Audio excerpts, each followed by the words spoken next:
Okay. I kind of like this setup a lot. Right? Okay, yeah. So this is part 6, I think. I think it's part 6. I'm pretty sure. Reading this book. We are currently at page. I forgot.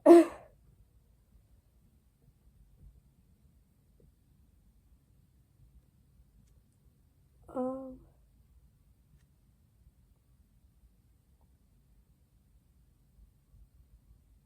Oh.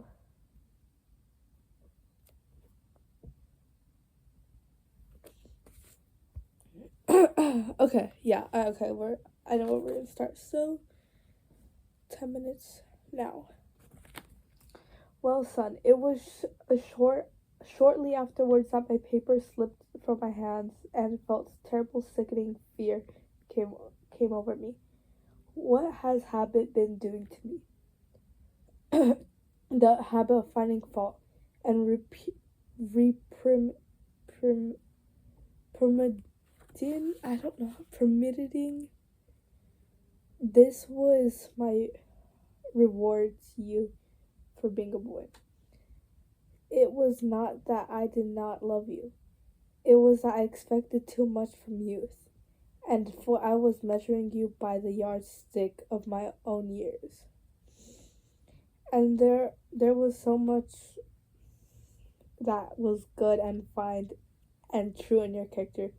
The little heart of you as big as dawn itself over the wide hills.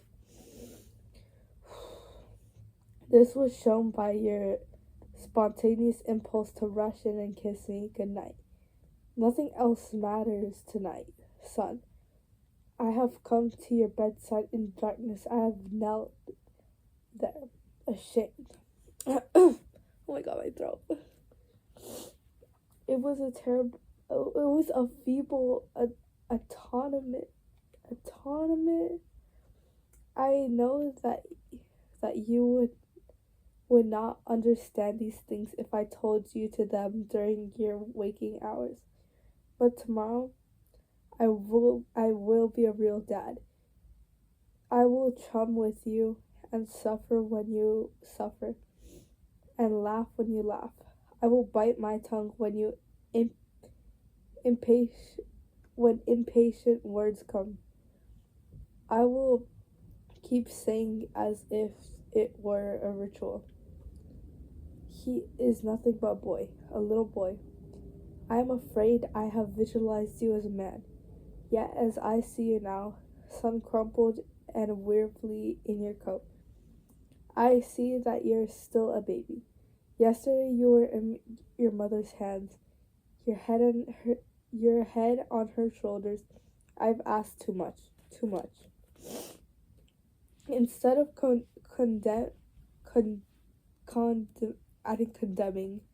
Instead of condemning people, let's try to understand them. Let's try to figure out why they do what they do. That's a lot more profitable and intriguing. Oh my god, than criticism, and it breeds sympathy, tolerance, and kindness. To all is to forgive. To know all is to forgive all. As Dr. Johnson said, God himself, Sir, does not propose to judge man until the end of his days. Why should you and I? Okay, so we finally reached the second part of the book, and it's titled "The Big Secret of Dealing with People." I cannot read today. I'm so sorry. So this is like a new section. There's multiple sections. See? So let's start with the second. There's only one way under high heaven to get anybody to do anything. Did you ever stop to think of that? Yes, just one way. And that is by making the other person want to do it. Remember, there's no other way. Of course, you can make someone You can make someone want to give you his watch by sticking a revolver in his ribs. You can make your employees give you cooperation until your back is turned by threatening to fire them. You can make a child do what you want it to do by a whip or a threat. But these crude methods have sharply undesirable repercussions. The only way I want you to do anything is by giving you what you want. What do you want? Sigmund Fred, I don't know, said that everything you and I do springs from two motives: the sex urge and the desire to be great. John Dewey, one of America's most profound I don't know how to read today, I'm so sorry. Phrased it a bit different. Dr. Dewey said that the deepest urge in human nature is the desire to be important. Remember that phrase, the desire to be important. It is significant. You are going to hear a lot about it in this book. What do you want? Not many things, but the few things you do wish you crave with an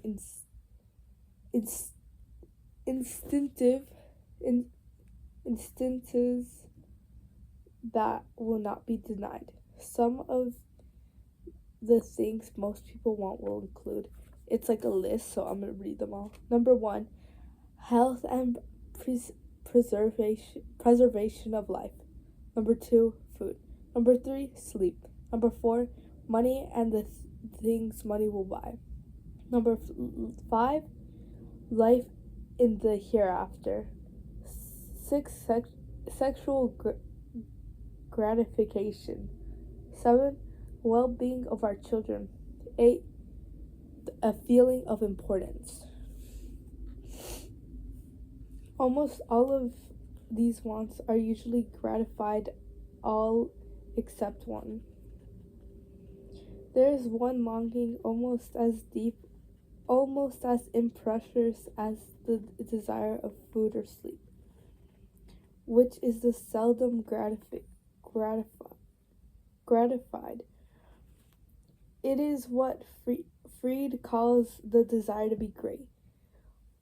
It is what Dewey calls the desire to be important. Lincoln once began a letter by saying, "Everybody likes a compliment." William James said, "The deepest principle is human nature is the craving of to be appreciated." He didn't speak, mind you. He didn't speak, mind you, of the wish or desire or the longing to be appreciated. He said the craving to be appreciated.